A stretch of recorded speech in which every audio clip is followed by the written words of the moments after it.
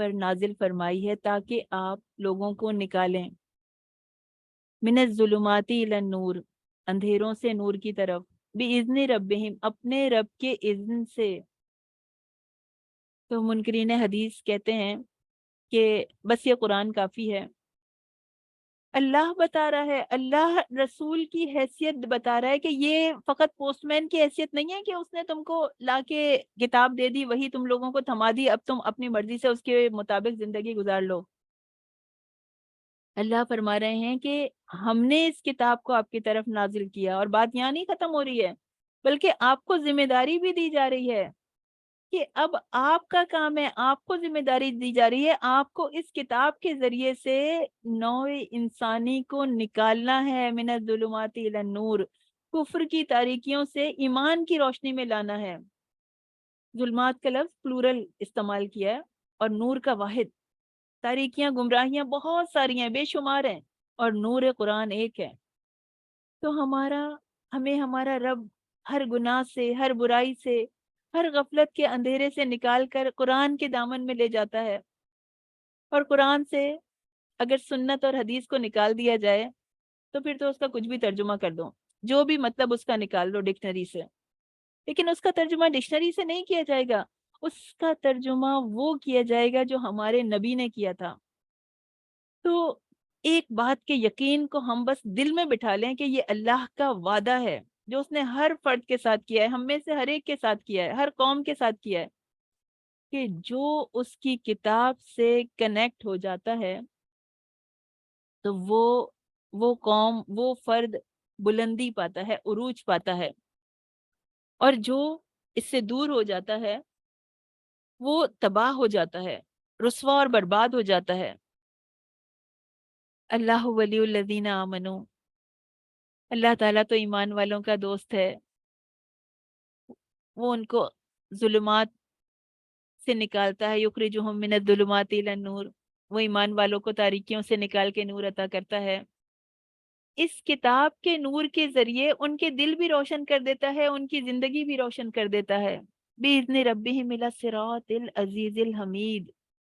رسول اندھیروں سے نور کی طرف لاتا ہے، اللہ کی اجازت سے، اللہ کے اذن سے، اللہ کی ہدایت کے مطابق، اللہ کے بتائے ہوئے طریقے کے مطابق تمام انسانوں کو اس عزیز الحمید کے راستے کی طرف لے جاتا ہے۔ اللہ تعالی ہم کو اس مینارہ نور سے، اس قرآن عظیم سے اس طرح جوڑ دے کہ ہم مرتے دم تک علیحدہ نہ ہوں، اس طرح جوڑ دے جس طرح وہ پسند فرماتا ہے، اور ہمیں پھر جب ہم دنیا سے جائیں تو ہم اس حالت میں جائیں کہ ہم اس کتاب سے جڑے ہوئے ہوں، ہمیں استقامت عطا فرما دے۔ اور بتایا جا رہا ہے اللہ کے ایک اور قانون سے ہمیں روشناس کرایا جا رہا ہے، وَإِسْتَأْذِنْ، اور جب تمہارے رب نے صاف اعلان کر دیا، اذنا یؤذنو کا معنی ہوتا ہے اطلاع دینا، اعلان کرنا، باب تفاعل میں جانے سے اس کے معنی میں اضافہ ہو گیا، یعنی کہ صاف اعلان کر دیا گیا۔ لَإِن شَكَرْتُمْ لَأَزِيدَنَّكُمْ، اگر تم شکر کرو گے تو میں تمہیں اور زیادہ عطا کروں گا، اور زیادہ عطا کروں گا، ازیدنکم، اور ضرور عطا کروں گا، ضرور بس ضرور، دو تاکیدوں کے ساتھ۔ کسی کی بھی احسان کی قدردانی کرو، اس کا شکریہ ادا کرو تو اس کے ساتھ تعلق بڑھتا ہے۔ پر یہ تو ہمارا رب ہے، ہمارا خالق ہے، ہماری زندگی، ہمارے جسم کا پور پور، ہمارے جسم کا انگ انگ، ہماری ہر آرٹری، ہماری ہر وین، ہمارے جسم میں دوڑتا ہوا خون، سب کے سب کو مل کے اللہ کا شکر ادا کرنا چاہیے، اس کے احسان تلے دب جانا چاہیے۔ نعمتوں میں اضافہ شکر سے ہوتا ہے، یہ اللہ کا بتایا ہوا فارمولا ہے۔ ہم چاہتے ہیں ہمارے پاس اور نعمتیں آئیں اور اللہ تعالیٰ ہم پہ فضل فرمائیں تو اور زیادہ شکر، اور زیادہ شکر۔ نعمت دینے والے کی نعمت کا اعتراف، ایک ایک چیز کے بارے میں سوچیں، یہ بھی میرے رب کی رحمت ہے، میں آنکھوں سے دیکھ سکتی ہوں، میرے رب کی رحمت ہے، میرا دل کام کر رہا ہے، یہ میرے رب کی رحمت ہے، میں بول رہی ہوں، یہ میرے رب کی رحمت ہے، میں کھا سکتی ہوں، یہ میرے رب کی رحمت ہے، یہ غذا میرے جسم کو فائدہ پہنچا رہی ہے، یہ میرے رب کی رحمت ہے۔ کتنی رحمتیں ہم سے جڑی ہوئی ہیں، ہم کاؤنٹ کرنا چاہیں تو کر نہیں سکتے، کاؤنٹ لیس ہیں، بے شمار ہیں۔ عاجزی اور انکساری کے ساتھ، محبت کے ساتھ ان نعمتوں کا اعتراف کریں، اٹھتے بیٹھتے چلتے پھرتے۔ جو شخص